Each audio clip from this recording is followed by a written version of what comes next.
story you are about to see is true. The names have been changed to protect the innocent.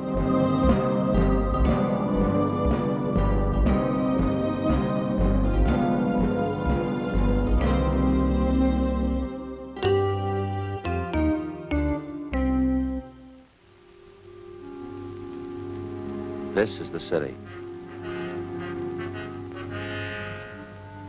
4 million people. There's something for everybody. Houses to live in. Places to work. Places to relax. Churches to pray in. Most of them enjoy life and they try to hold on to it. A few of them have lost their grip. In my job, I get to know them all. I'm a cop. It was Monday, August 12th. We were working the day watch out of Juvenile Division. My partner's Frank Smith. The boss is Captain Stein. My name's Friday. We'd gotten a call that a 7-week-old baby had been abandoned in a bus terminal. There was no sign of the mother, no lead to her whereabouts. We had to find her.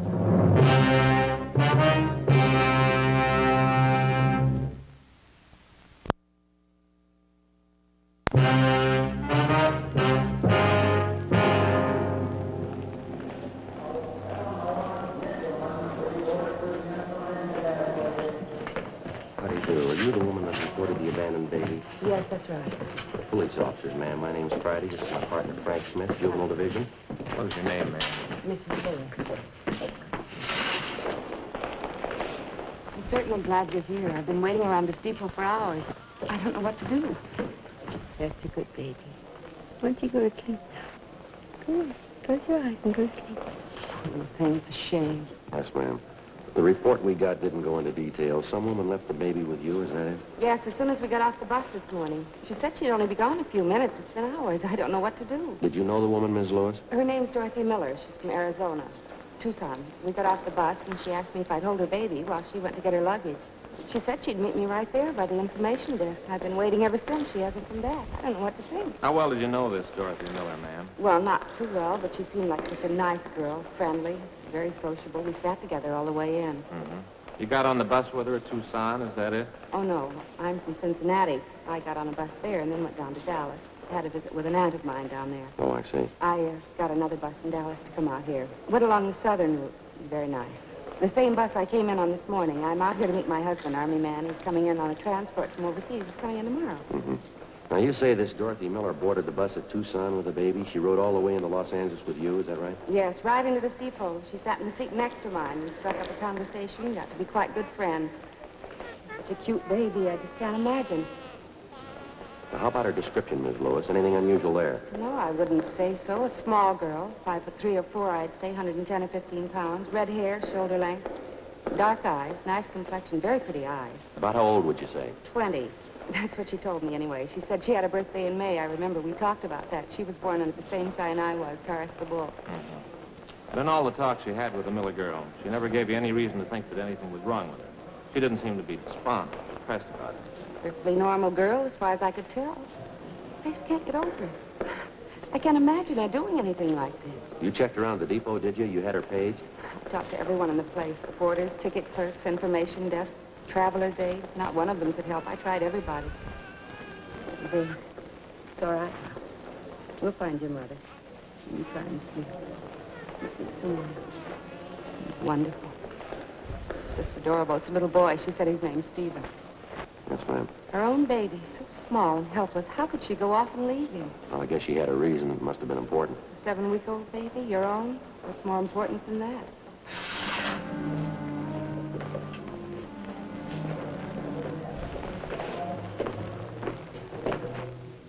Before we left the bus depot, Frank contacted the clerk at the depot information desk and left our card with him. If anyone came in to make inquiries about the abandoned child, he was to advise them to get in touch with us. 11:48 a.m. The woman the baby had been left with, Mrs. Marjorie Lewis, agreed to return to the office and give us a complete report on everything she knew about the case. As soon as we got back, we briefed Captain Stein on what had happened, and he assigned policewoman Betty Stone to come in and help out with the baby. A cursory examination seemed to indicate there was nothing abnormal about the baby, no apparent deformities. We checked the blanket and the baby's clothing, but we found no identifying marks of any use to us. Policewoman Stone made the baby comfortable for the time being, and then she began to check through the contents of the small valise which the baby's mother had left with Mrs. Lewis. It contained the usual assortment: baby oil, powder, dextrose, a few cans of milk, a couple of blankets, and a supply of diapers. Frank and I continued to interview Mrs. Lewis. Is this the Miller woman's first baby, do you know, or did she happen to mention? Yes, it's her first. That's what she told me anyway. Did you talk about the baby's health at all? Was there any trouble there? Well, she did say she had some trouble with the formula at first. It didn't seem to suit the baby. It wasn't anything serious, though. Matter of fact, that does worry me a little bit, Sergeant. What's that? The baby's formula. Mrs. Miller did say it had to be fixed a special way. Some special medicine she put in it, too. Are you sure the baby's going to get good care? Yes, ma'am. No need to worry. He'll be moved to the general hospital. They'll look after him. Frankly, I can't help but feel a little guilty about all this. What do you mean, Mrs. Lewis? I mean, turning the baby over to you. It'll probably be put in some kind of an orphan's home. I can't help but think that maybe the Miller girl picked me out. She had to give the baby away, and she wanted me to have him. Then I turn around and hand him over to the police. It does make me feel a little guilty. She probably expected more of me. There's no need to feel like that, ma'am. It's not your responsibility. I suppose not, but I just can't help feeling that way, running out on a little baby like that, leaving him alone. You wouldn't be in a position to take care of him anyway, would you? No, I suppose not. I'd have to talk to my husband first. He'll be in tomorrow from overseas. He'll be back to the same old life again, living in hotels. No, I guess it wouldn't work even if they'd let me adopt him. Gets me down sometimes. I've always liked children. Well, thank you very much, Ms. Lewis. We appreciate your cooperation, everything you've done here. Not at all, Sergeant. I only wish I could be more help. Would you mind telling us where you'll be stopping in town, ma'am? It's possible we might want to contact you again. Well, I don't have any reservations. I was thinking of staying at a hotel close to downtown. Well, there's a big convention going on in town now, Ms. Lewis. Most of the places are pretty crowded. We'd be glad to help you find hotel space if you like. Oh, well, that's certainly very nice of you. Sergeant Friday, could I see you a minute, please? Yeah, sure. Excuse me. Yeah, Betty. Well, for a policewoman, I'm not bad at checking diapers. What do you mean? Right here, the valise the mother left with Mrs. Lewis. Did you come up with anything? I didn't think so at first. I went over the valise, everything inside, nothing. Then I started putting the things back in the bag. I found this in the stack of diapers right there. Paid receipt for a hospital bill, maternity ward. Santa Maria Hospital, Tucson, Arizona. And there's the patient's name right there at the top. Dorothy Miller.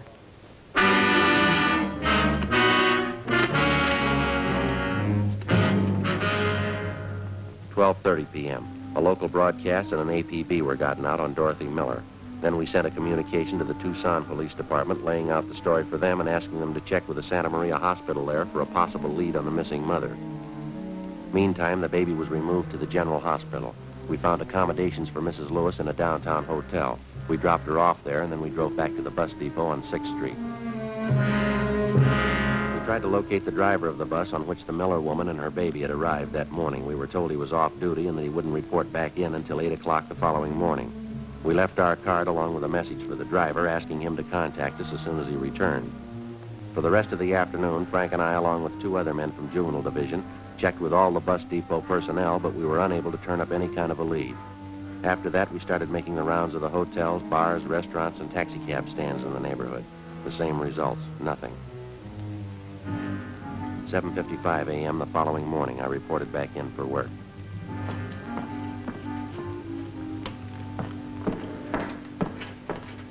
Good morning, Joe. Oh, hi, Betty. Frank check in yet? Yeah, I went out for a minute, said he'd be right back. What do you know? Anything new? Communication for you from the Tucson PD. Kickback on that query he got off to them yesterday. You see this? Yeah, confirms the fact the woman had her baby in that hospital. Still not much help, though. Yeah, I see. We checked out her last known address in Tucson. She moved. No forwarding address, no line on her friends or relatives. Well, the day the baby was born seems to check out. Yeah, June 24th. Makes the baby just about 7 weeks old. This part doesn't make much sense, though. The Miller girl's description? Yeah, Ms. Lewis said Dorothy Miller was small and dark. Long red hair, dark eyes. People at the hospital describe her as being fairly tall. Blue eyes, short brown hair, about 29 or 30 years old. Mrs. Lewis said the Miller girl just turned 20, didn't she? Yeah. Sure doesn't figure, does it? A little too much to write off as coincidence. 2 Dorothy Millers having babies, same day, same hospital. I just happened to think, this description of the Miller girl. Fairly tall, short brown hair. Ms. Lewis has short brown hair, hasn't she? Hi, Joe. Morning, Frank. You know that bus driver we wanted to talk to, the one that drove the bus that Dorothy Miller and the baby came in on yesterday? Yeah. Well, he came up to see us. He's in the next room. I've been talking to him. You saw this answer from Tucson. Yeah. I think we got the tie-in. How's that? That description Mrs. Lewis gave us of Dorothy Miller. The driver doesn't remember anyone like that on his bus. He remembered Mrs. Lewis, though. She didn't get on the bus at Dallas. She didn't sit next to a young girl with a baby either. Driver says he's sure of it. Well, and what's the pitch? Mrs. Lewis got on the bus at Tucson. She had a baby in her arms.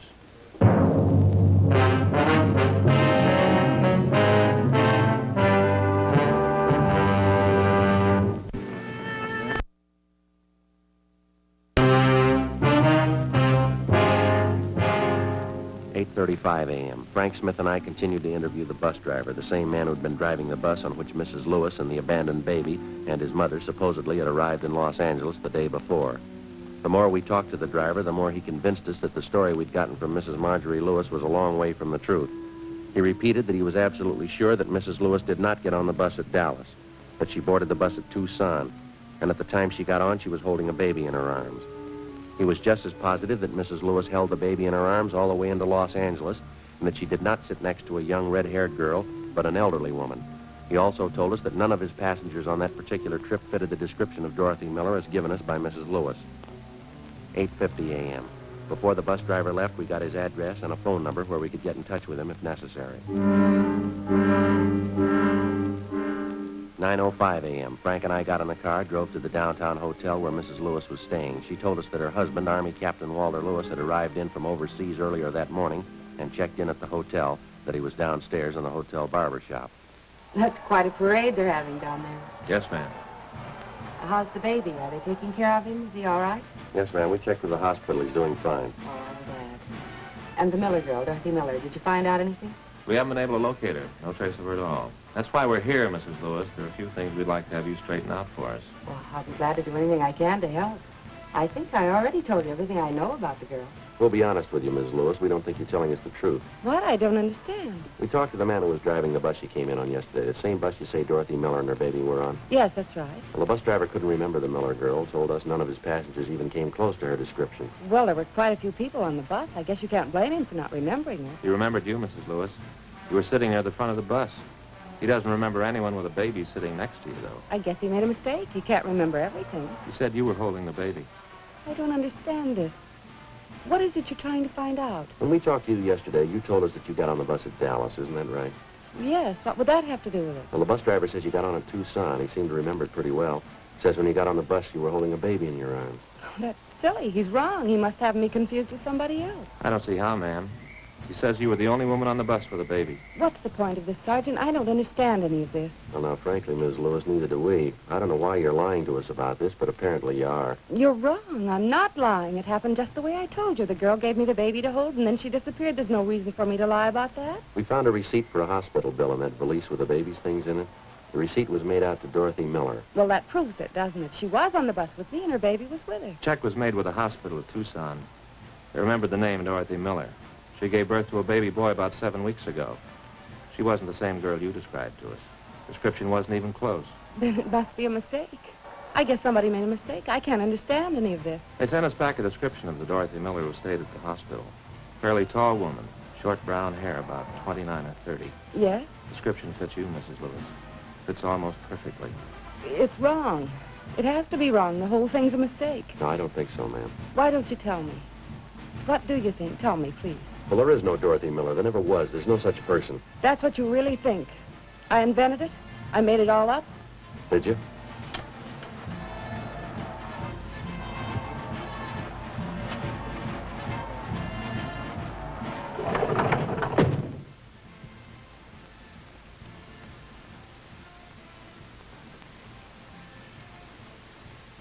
And the baby.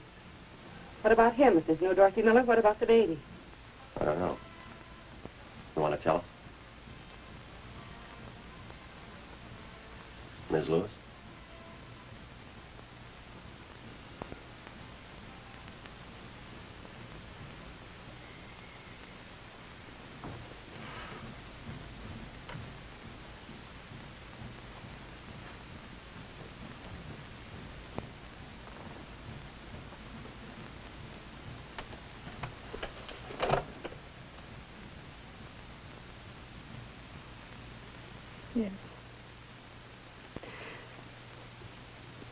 Yes.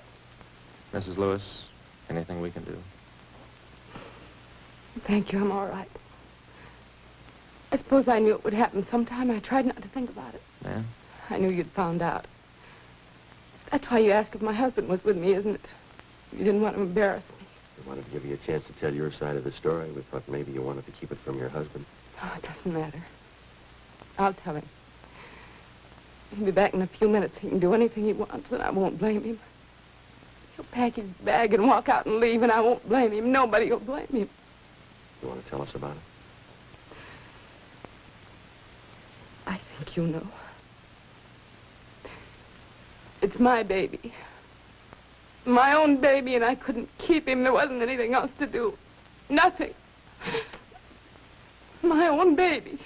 You made up the whole story about the girl, Dorothy Miller. Her leaving the baby with you. Mrs. Lewis? Well, now, you must have had a reason for it, Mrs. Lewis. Giving your baby away. You want to tell us about it?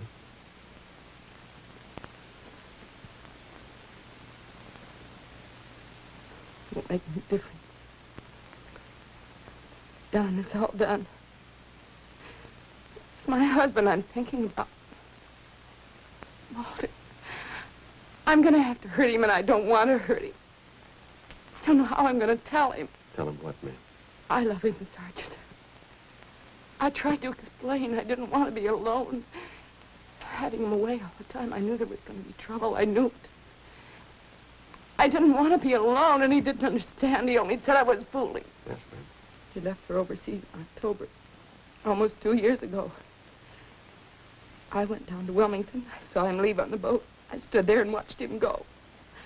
I wasn't going to see him. 24 months, I wouldn't see him. No children, no family, just a 2-room apartment. If he only believed me. If he only would have taken me with him. Yes, ma'am. I took it for a year. A whole year. A 2-room apartment, being alone. I wrote to Walter twice a week. It didn't do any good. He didn't want me with him a whole year. And it got too much. You mean you could have joined him overseas? He didn't want you to. I don't know why. I kept writing to him, and he kept letting me off a whole year. Got too much a 2-room apartment alone. You can't spend your life that way. I started going out, having dates. I had to get out. I started going to parties. Different people. I guess I drank too much. I didn't want to be alone. I guess I always drank too much. Yes, ma'am. There was one party. I don't even remember who I went with. I guess I was drinking. I don't know. When I left, I don't even remember who I was with. It didn't have to be this way. It didn't have to happen like this. Are you all right, Mrs. Lewis? There's something we can get for you? No, I'm all right. I didn't know what to do when I found out. And saw the doctor. He didn't understand it either. I mean, the way I felt. He said the baby would be born in June. I cried. He didn't understand. Yes, ma'am.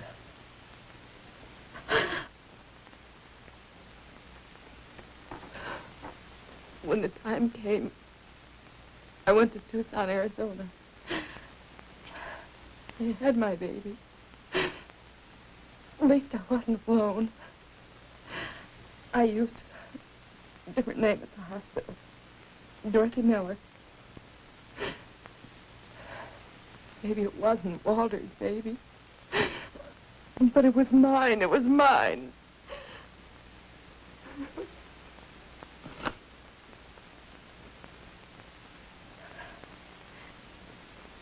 Thought at first it wouldn't make any difference. But it did, though, it did. So you figured on giving up the baby? Giving him away, is that it? can't tell you how many times I worked it out in my mind day after day. I almost went crazy with it. Walter, the baby, which Walter? I finally decided, Walter. Don't you think it's fair? Don't you? Well, it's your decision, ma'am. It's going to have to be up to you. I don't know how to tell him. Won't you help me, please? Help me tell Walter. All right, if you like. Such a terrible thing. When you make a choice. When you have to hurt someone. To have to choose between the two of them. One of them has to be hurt. Ma'am? My husband or my baby. Which one?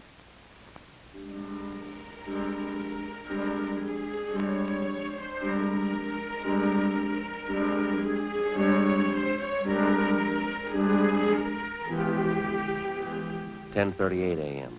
At Mrs. Lewis's request, Frank and I stayed on at the hotel room until her husband, Army Captain Walter Lewis, returned.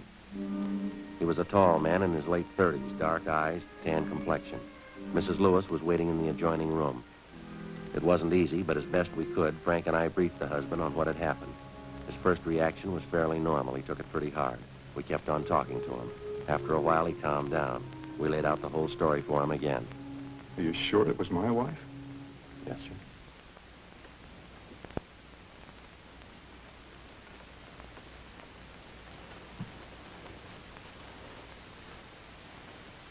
She turned the baby over to the police, is that it? She gave the baby up? Yes, sir. She figured it was the only thing she could do. Kind of hard to figure, isn't it? What's the answer? What am I supposed to do? Well, I know it's none of our business, Captain, but I think you might try looking at it from your wife's point of view. What do you mean? Well, it's pretty obvious she's still in love with you. I think she's shown you that. Yeah. Well, she was in a jam. It was a big choice for her to make. She knew she was wrong. She made a mistake. She was ready to pay for it. It was either you or the baby. She knew that. She decided to give up the baby. Where's Marge now, my wife? In the next room. I want to see her. Well, maybe if you'd wait just a little while. No, it's all right. I just want to tell her something. Marge? Marge, come out here. I want to talk to you.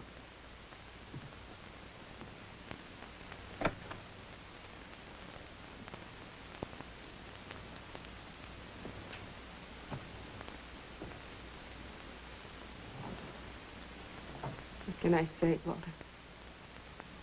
I'm sorry. I'm sorry. There isn't anything else I can say. You don't have to say anything, Marge. You can do what you want. I won't blame you. You've got a right to do anything. I just want to tell you, Walter, I love you and I'm sorry. I'm sorry. I won't blame you. Anything you do, I won't blame you.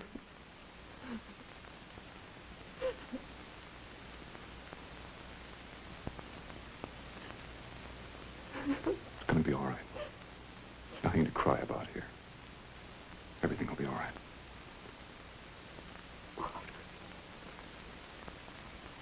Walter.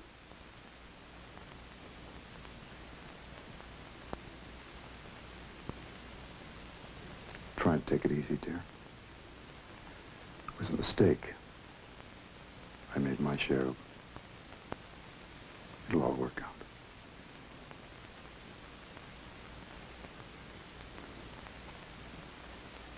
Officer, Yes, sir? I'd like to ask a favor. We got a car downstairs. Yes, sir, we do. I wonder if you'd mind dropping us by the hospital. I'd like to see my son.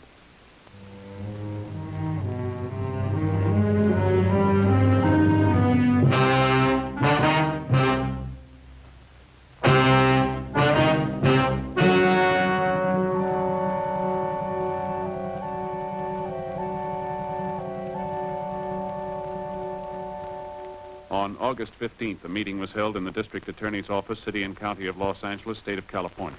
In a moment, the results of that meeting.